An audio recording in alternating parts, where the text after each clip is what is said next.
Good morning students, welcome to online class of Royal Academy. और जैसा कि हम लोग फिजिक्स में आगे बढ़ रहे थे स्टूडेंट, तो फिजिक्स में कल हमने देखा था electric field intensity on an electric dipole, विद्युत द्विध्रुव पर विद्युत क्षेत्र की तीव्रता ज्ञात करना। इसमें हम लोग एक्सियल पोजीशन देख लिए थे, तो आज इसका सेकंड देखेंगे student, broad side on position. Broad side on position, Hindi में इसको निरक्षीय स्थिति बोलते हैं स्टूडेंट। क्या बोलते हैं? निरक्षीय स्थिति। निरक्षीय स्थिति। तो आज इस स्थिति को, इस टॉपिक को हम लोगों को कंप्लीट करना है। तो ब्रॉड साइड ऑन पोजीशन, निरक्षीय स्थिति क्या होता है स्टूडेंट, इस चीज को समझेंगे। What do mean by broad side on position? ठीक है, निरक्षीय स्थिति से हम क्या समझते हैं। तो ब्रॉड साइड ऑन पोजीशन क्या होगा स्टूडेंट? कल हमने देखा था एक्सियल पोजीशन। ठीक है, एक्सियल पोजीशन क्या होता है, अक्षीय स्थिति क्या होता है स्टूडेंट, मीन्स ओके स्टूडेंट। तो निरक्षीय स्थिति क्या होता है हम लोग देख रहे थे। कल हमने अक्षीय स्थिति देखा था कि दो एक्सियल पोजीशन देखे थे, दो चार्जेस को मिलाने वाला जो लाइन होता है वो एक्सिस कहलाता है। A line joining two charges is called axis. दो आवेशों को मिलाने वाली रेखा अक्ष कहलाती है स्टूडेंट।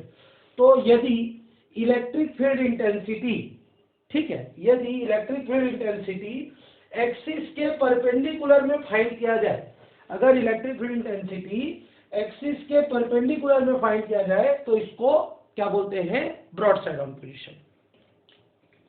ये एक्सिस है, अगर एक्सिस में निकाला जाता है तो एक्सियल पोजीशन, लेकिन एक्सिस के अगर परपेंडिकुलर निकाला जाता है तो ये आपका क्या कहलाता है, ब्रॉड साइड ऑन पोजीशन। तो क्या लिखेंगे, if electric field intensity is calculated perpendicular to the axis of the dipole, if electric field intensity is calculated perpendicular to the axis of dipole is called axial position। यदि विद्युत क्षेत्र की तीव्रता विद्युत द्विध्रुव के लंबवत ज्ञात की जाती है, यदि विद्युत क्षेत्र की तीव्रता विद्युत द्विध्रुव के अक्ष के लंबवत ज्ञात की जाती है तो इसे निरक्षीय स्थिति कहते हैं। अब एक इलेक्ट्रिक डायपोल ले लिए, ये इलेक्ट्रिक डायपोल ए और बी हो गया। यहाँ पे प्लस क्यू चार्ज है, यहाँ पे क्या चार्ज है, माइनस क्यू चार्ज है। दोनों के बीच की दूरी कितनी है, मान के चलते हैं 2l। Consider an electric dipole A B whose effective length is 2l। माना ए बी एक क्या है, विद्युत द्विध्रुव है जिसका प्रभावी लंबाई 2l है। अब O is the centre point, O इसका केंद्र बिंदु है। O से परपेंडिकुलर में किसी पॉइंट P पर, O से परपेंडिकुलर में किसी पॉइंट P पर क्या प्रेजेंट है आपका, एक पॉइंट P प्रेजेंट है। कितनी दूरी पर, R दूरी पर। O से R दूरी पर, O से R डिस्टेंस पर एक पॉइंट P प्रेजेंट है। इस पॉइंट P पर हमको electric field intensity E calculate करना है। क्लियर हो गया? अब चूंकि एक्सिस है, एक्सिस के अगर हम लोग लंबवत कैलकुलेट कर रहे हैं, परपेंडिकुलरली कैलकुलेट कर रहे हैं, तो इसको कौन सी स्थिति बोलेंगे, ब्रॉड साइड ऑन पोजीशन या फिर निरक्षीय स्थिति। If electric field intensity is calculated perpendicular to the axis of the dipole then it is called broad side on position. यदि विद्युत क्षेत्र की तीव्रता अक्ष के लंबवत ज्ञात की जाती है तो इसे निरक्षीय स्थिति कहते हैं। अब ये देखो, O से डिस्टेंस क्या है, P का R है। तो हम लोग कंस्ट्रक्शन किए, B से P को ज्वाइन कर दिए और A से P को ज्वाइन कर दिए। किसको किससे ज्वाइन किए, B से P को और A से P को क्या कर दिए, ज्वाइन कर दिए। तो एक ट्राइंगल बन गया। ट्राइंगल बना तो यहाँ पे क्या एंगल बन रहा है, थीटा। यहाँ पे भी क्या एंगल बन जाएगा, थीटा। ये टोटल दूरी 2l है, तो ये वाला डिस्टेंस भी l, ये वाला डिस्टेंस भी l। क्लियर है यहाँ पर? तो पाइथागोरस थ्योरम से ये वाला डिस्टेंस क्या हो जाएगा, root over r square plus l square. ये वाला डिस्टेंस भी क्या हो जाएगा, root over r square plus l square हो जाएगा स्टूडेंट। तो सबसे पहले एक डायपोल ले लिए A और B, ठीक है। A और B की कुल दूरी कितनी है, 2l है। ठीक है, यहाँ तक क्लियर हो गया। O क्या है, मिड पॉइंट है। O से बिंदु P पर हमको क्या निकालना है, इलेक्ट्रिक फील्ड इंटेंसिटी ज्ञात करना है। ठीक है, तो डायरेक्ट नहीं निकाल सकते, तो B से P को ज्वाइन कर दिए, A से P को ज्वाइन कर दिए। अब ये दूरी R और ये दूरी L है, तो ये वाला दूरी पाइथागोरस थ्योरम से क्या हो जाएगा, r square plus l square, क्योंकि ये 90 डिग्री है। इधर भी root over r square plus l square हो गया, यहां तक का कोई डाउट नहीं होगा। ठीक है, अब इसके आगे क्या करेंगे, अब प्लस क्यू चार्ज के कारण जो इलेक्ट्रिक फील्ड इंटेंसिटी बनेगी वो इस तरफ क्या बनेगी, मान के चलते हैं E1, क्या बन जाएगा, E1 बनेगा। लेकिन E1 अपने कितने कंपोनेंट में डिवाइड हो जाएगा, 2 कंपोनेंट में डिवाइड होगा। इस तरफ एक कंपोनेंट जाएगा, ये दूसरा कंपोनेंट। जो बेस वाला कंपोनेंट होता है, बेस में जो घटक बनता है स्टूडेंट, वो हमेशा cos थीटा बनता है, E1 cos थीटा, ठीक है। और परपेंडिकुलर में जो कंपोनेंट बनता है वो कंपोनेंट क्या बनता है, E1 sin थीटा। लेकिन इसमें मॉड ले लेना, क्या ले लेना इसमें, मॉड। क्यों मॉड लेंगे, डायरेक्शन की वजह से। परपेंडिकुलर में अपन जाते हैं तो डायरेक्शन का खेल हो जाता है, इसलिए डायरेक्शन के लिए हम लोग क्या ले लेंगे, मॉड साइन ले लेंगे। अब अगर Q चार्ज के कारण ले रहे हैं, माइनस Q चार्ज के कारण, तो E1 के अपोजिट डायरेक्शन में बनेगा। अपोजिट मतलब किस तरफ बनेगा, इस तरफ बनेगा। तो माना यहाँ पे कौन सा बन जाएगा, E2 इलेक्ट्रिक फील्ड क्रिएट होगा। तो E2 इलेक्ट्रिक फील्ड भी अपने 2 कंपोनेंट में डिवाइड होगा। एक क्या बनेगा, हॉरिजॉन्टल कंपोनेंट क्या बनेगा, mod over E2 cos theta, और एक तो क्या बनेगा, vertical component E2 sin theta. ये E1 और E2 एक दूसरे को क्या करेंगे, कैंसिल करेंगे। तो फिर से एक बार डायग्राम स्टडी करते हैं। ये इस तरीके से अपने पास है, ये प्लस Q चार्ज है, माइनस Q चार्ज है। प्लस Q चार्ज के कारण क्या एंगल बनेगा यहाँ पे, सॉरी क्या इलेक्ट्रिक फील्ड इंटेंसिटी, विद्युत क्षेत्र की तीव्रता कितनी निकलेगी, E1 निकलेगी। ये E1 कितना कोण बना रहा है, यहाँ पे थीटा कोण बना रहा है। तो थीटा अपने 2 भागों में टूटेगा, एक क्या बनाएगा, एक क्या बनाएगा, ऊर्ध्वाधर घटक बनाएगा, और एक क्या बनाएगा, क्षैतिज घटक बनाएगा, ठीक है। एक हॉरिजॉन्टल कंपोनेंट बनाएगा, एक वर्टिकल कंपोनेंट। तो वर्टिकल कंपोनेंट क्या बनता है, E1 sin थीटा, और ये क्या बन जाएगा, E2 cos थीटा। देखो जब भी हॉरिजॉन्टल बात करेंगे, क्षैतिज बात करेंगे तो cos थीटा लगा देना। जब भी परपेंडिकुलर वर्टिकल बात करेंगे, ऊर्ध्वाधर बात करेंगे तो sin थीटा लगा देना। उसी तरीके से E2 अपोजिट डायरेक्शन में बनेगा, E1 के अपोजिट में E2 बना, तो E2 भी अपने 2 कंपोनेंट में डिवाइड होगा। एक नीचे की तरफ जाएगा E2 sin थीटा, और एक क्या हो जाएगा, इस तरफ जाएगा E2 cos थीटा। तो ये दोनों सेम डायरेक्शन में इसलिए ऐड हो जाएगा, दोनों सेम डायरेक्शन में इसलिए क्या हो जाएगा, ऐड हो जाएगा। तो यहाँ पर जो टोटल इलेक्ट्रिक फील्ड इंटेंसिटी है, टोटल इलेक्ट्रिक फील्ड इंटेंसिटी, कुल विद्युत क्षेत्र की तीव्रता E बराबर कितना हो जाएगा, mod of E1 cos theta plus mod of E2 cos theta. ये दोनों को जोड़ देंगे, ये इक्वेशन नंबर 1 हो गया। टोटल कैसे आएगा, कुल कैसे आएगा, जब ये दोनों को जोड़ेंगे तो कुल निकल जाएगा। अब क्या निकालेंगे, electric field intensity at point P due to minus Q charge, ऋण Q आवेश के कारण विद्युत क्षेत्र की तीव्रता। अब विद्युत क्षेत्र की तीव्रता क्या जानते हैं स्टूडेंट, हम लोग विद्युत क्षेत्र की तीव्रता जानते हैं E2 बराबर, ये देखो पहले E2 लेंगे ना, क्योंकि ये E2 हो गया है। E2 is equal to 1/4 pi epsilon naught minus Q upon distance क्या है, B से लेके P, तो BP स्क्वायर क्या हो जाएगा, BP का स्क्वायर, और BP इज इक्वल कितना है, root over R square plus L square, root over R square plus L square. So E2 is equal to क्या हो जाएगा student, 1/4 pi epsilon naught minus Q upon root over R square plus L square का whole square, square और root cancel. So E2 is equal to क्या हो जाएगा, 1/4 pi epsilon naught minus Q upon R square plus L square, ठीक है। ये हो गया इक्वेशन नंबर कितना हो गया, ये वाला सेकंड हो गया स्टूडेंट, गुड आउट। अब electric field intensity at point P due two plus Q charge, दूसरा क्या निकलेगा, धन Q आवेश के कारण बिंदु P पर विद्युत क्षेत्र की तीव्रता। अब देखो एक बार किसके लिए निकाले, माइनस Q चार्ज के लिए P पर, अब किसके लिए निकाल रहे हैं, प्लस Q चार्ज के लिए P पर। तो E1 इज इक्वल टू क्या होगा, 1/4 pi epsilon not Q upon distance क्या है, A से लेके P का स्क्वायर, और AP is equal to P क्या है हमारे पास, root over R square plus L square है student. So E1 is equal to क्या हो जाएगा student, 1/4 pi epsilon not Q upon root over R square plus L square का whole square, square और root cancel, so E1 is equal to क्या आ गया 1/4 Q upon are square plus L square. Equation number कितना हो गया? Third. फिर से एक बार देख लेते हैं स्टूडेंट, ये याद रखेंगे, एक हमने क्या लिया, इलेक्ट्रिक डायपोल लिया। इलेक्ट्रिक डायपोल क्या है? -2 और +2, दोनों के बीच की दूरी कितनी है? 2l है। उसका मिड पॉइंट क्या है? O है, मध्य बिंदु O है। O से लंबवत परपेंडिकुलर किसी बिंदु P पर, पॉइंट P पर हमको इलेक्ट्रिक फील्ड इंटेंसिटी, विद्युत क्षेत्र की तीव्रता ज्ञात करनी है। डायरेक्ट ज्ञात नहीं कर सकते। P से B को मिलाया, P से A को मिलाया, एक ट्रायंगल बन गया, दो एंगल बने थीटा और थीटा। अब +Q चार्ज के कारण जो इलेक्ट्रिक फील्ड इंटेंसिटी बनेगा वो क्या बनेगा? E1 बनेगा। अब E1 कितना बनेगा? तो E1 अपने दो घटकों में डिवाइड होगा, दो कंपोनेंट में डिवाइड होगा। अगर हम लोग हॉरिजॉन्टल कंपोनेंट लेंगे तो E1 cos theta, vertical component लेंगे तो E1 sin थीटा। उसी तरीके से ये थीटा के कारण एक और इलेक्ट्रिक फील्ड इंटेंसिटी बनेगा, लेकिन E1 के विपरीत दिशा में बनेगा, क्योंकि एक अट्रैक्शन शो करता है तो दूसरा रिपल्शन शो करेगा। तो E2 नीचे की तरफ बन रहा है, E2 अपने दो कंपोनेंट में डिवाइड हुआ तो E2 cos थीटा इस तरफ बन गया, E2 sin थीटा, ये दोनों एक दूसरे को क्या कर देंगे?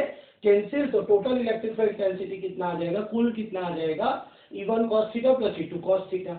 अब अगर हम लोग E2 का मान ज्ञात करें, ठीक है, किसके कारण? -Q चार्ज के कारण, तो 1/4 -Q अपन BP का स्क्वायर, B से लेकर P का स्क्वायर। तो BP कैसे निकलेगा? √r² plus L square, Pythagoras theorem से हम पहले लिख चुके हैं। तो ये हो गया, स्क्वायर और रूट कटा, इक्वेशन नंबर 2 हो गया।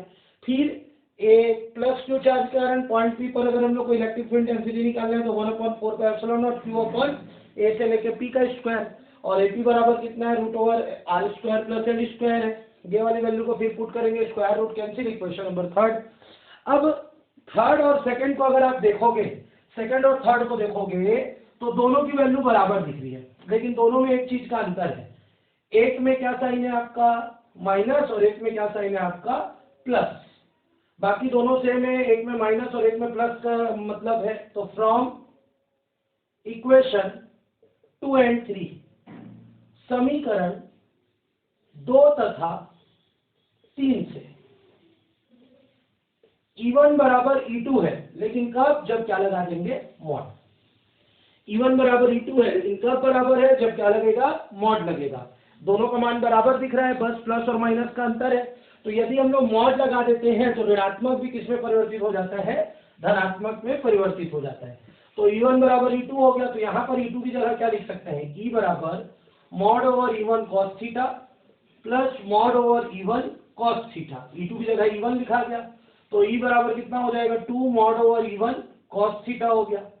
तो E बराबर 2, E1 का मान कितना है? 1/4 Q upon are square plus L square, ये E1 का मान है यहाँ पर से।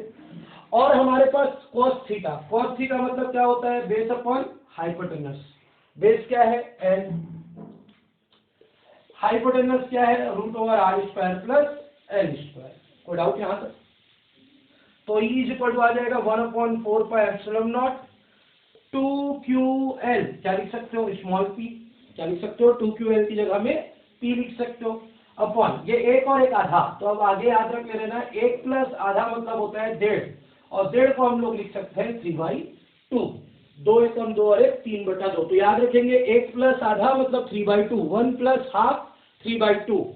तो ये एक है, ये पूरा एक है, और ये आधा है, तो एक और आधा कितना हो जाएगा? 3/2 हो जाएगा स्टूडेंट, ये 3/2, और ये आपका आंसर हो गया न्यूटन पर कूलम। क्लियर है स्टूडेंट? तो हमने क्या किया? E1 और E2 दोनों को समीकरण 2 और 3 से बराबर कर दिया, फिर E2 की जगह E1 का मान पुट कर दिया, फिर E1 दो ठोक हो गया, 2 रख दिए, E1 का मान रख दिया, और cos थीटा क्या हो जाएगा? आधार बटा कर्ण, base upon hypotenuse, value put किए, एक और आधा को 1.5 लिख दिया, और 2QL की जगह क्या लिख दिया? P लिख दिए। अब इसका कंडीशन होता है स्टूडेंट, क्या कंडीशन होता है? If R is very greater than L, यदि R का मान अत्यधिक बड़ा है L से, तो L को हर से नगण्य मानने पर, नगण्य मान लेते हैं। नगण्य मानेंगे तो क्या हो जाएगा? अगर इसको नगण्य मानेंगे तो E is equal to 1/4 P upon are square पूरे का पावर 3/2, ये 2 और ये 2 कैंसिल, so E is equal to हो गया 1/4 P/r³ और यूनिट क्या लिख देंगे इसका, न्यूटन पर कूलम। क्या लिख देंगे, न्यूटन पर कूलम। इस तरीके से आप इस क्वेश्चन को क्या कर सकते हैं स्टूडेंट, सॉल्व कर सकते हैं। क्लियर है? आप लोग इस वीडियो को अच्छे से देखेंगे, इसमें जो भी डाउट रहेगा आप प्रॉपरली कॉल या मैसेज करके पूछेंगे। अब इसके बाद छोटे से बेसिक टॉपिक एक मैं आपको और पढ़ा देता हूं जो इंपॉर्टेंट है अगली क्लास के लिए भी।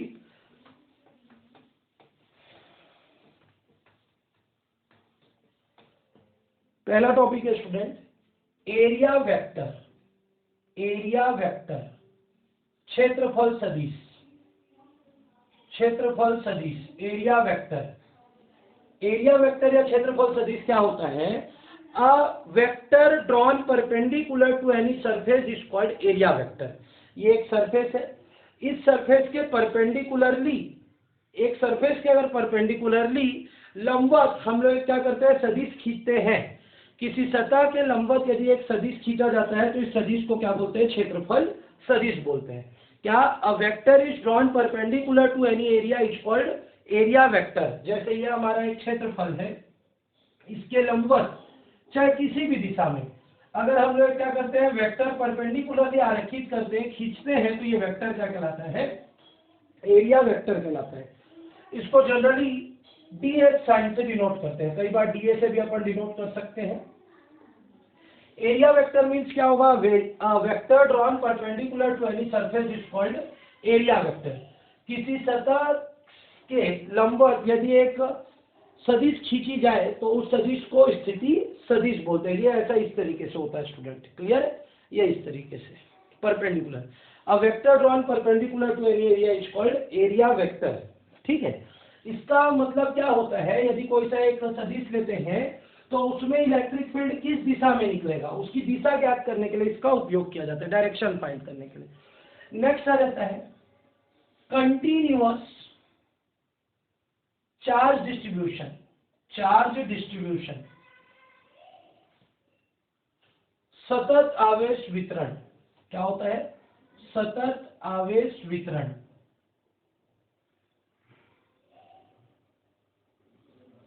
सतत आवेश वितरण।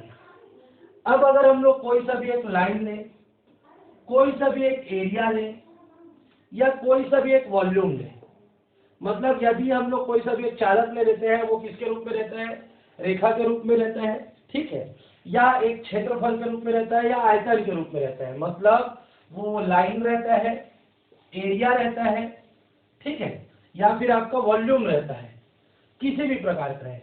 और इसमें जब हम लोग चार्ज को एक जगह पे कहीं पर भी देते हैं, एक जगह पे धन के आवेश को प्रवाहित करते हैं, और ये सभी दिशाओं में बराबर रूप से, सभी डायरेक्शन में यदि बराबर रूप से ये क्या हो जाता है, वितरित हो जाता है, डिस्ट्रीब्यूट हो जाता है, तो इसको कंटिन्यूअस चार्ज डिस्ट्रीब्यूशन या यूनिफॉर्म चार्ज डिस्ट्रीब्यूशन बोला जाता है। क्या, अगर कोई सा भी एक लाइन ले ले, रेखा ले ले, तार ले ले, या एक क्षेत्रफल वाला पृष्ठ ले ले, एरिया वाला पृष्ठ ले ले, या वॉल्यूम वाला पृष्ठ ले ले, और उसमें जब हम लोग क्या अप्लाई करें, किसी भी एक किनारे में, एक कोने में, या किसी भी एक भाग में प्लस क्यू चार्ज अप्लाई करें, और वो प्लस क्यू चार्ज अगर सभी तरफ इक्वली डिस्ट्रीब्यूट हो जाए, एक समान वितरित हो जाए, तो इसको कंटिन्यूअस चार्ज डिस्ट्रीब्यूशन या यूनिफॉर्म चार्ज डिस्ट्रीब्यूशन या सतत आवेश वितरण कहते हैं। क्लियर हो गया? क्या, if a charge is given to any body and it is uniformly distributed along line, area or volume, then it is called uniform charge distribution. If any charge is given to any body, ठीक है, at any part, then it is uniformly distributed to all the parts of the line, area or volume, then it is called uniform or continuous charge distribution. यदि किसी वस्तु के एक भाग में, ठीक है, आवेश को दिया जाए और यदि वह संपूर्ण भाग में एक समान रूप से वितरित हो जाए तो इसे सतत आवेश वितरण कहते हैं। ठीक है, अब मान के चलो ये एक लंबाई है, इसकी लंबाई कितनी है, L है। अब अगर L लंबाई में हम लोग प्लस क्यू चार्ज अप्लाई कर रहे हैं, ठीक है, तो charge per unit length, charge per unit length, आवेश प्रति लंबाई, आवेश प्रति लंबाई क्या कहलाएगा, लीनियर चार्ज डेंसिटी क्या कहलाएगा? Linear charge density.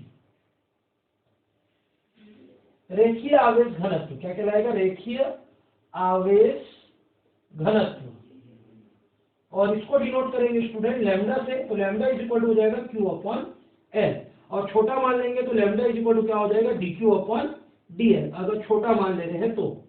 आगे बताऊंगा छोटा मान क्या होता है।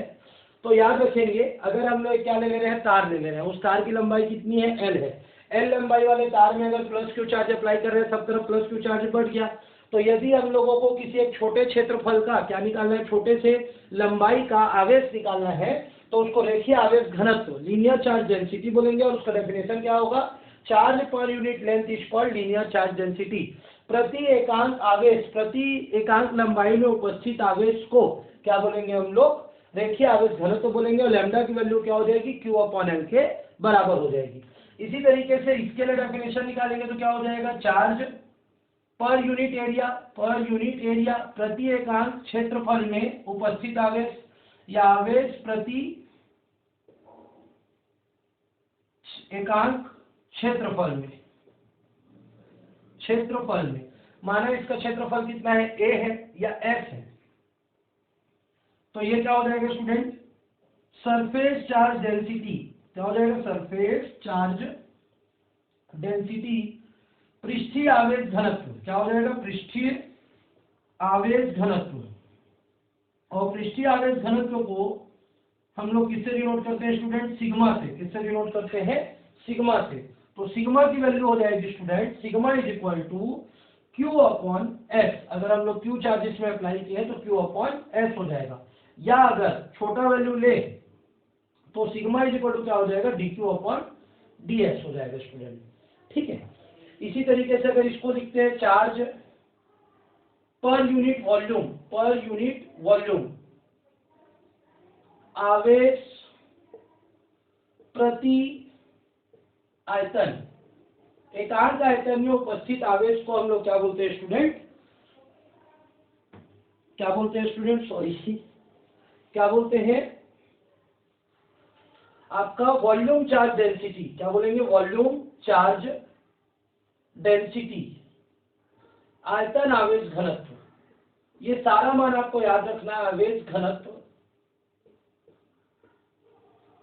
इसको डिनोट करते हैं रो से। किस साइन से डिनोट करते हैं? रो से। और रो इज इक्वल टू क्या होता है? Q upon we.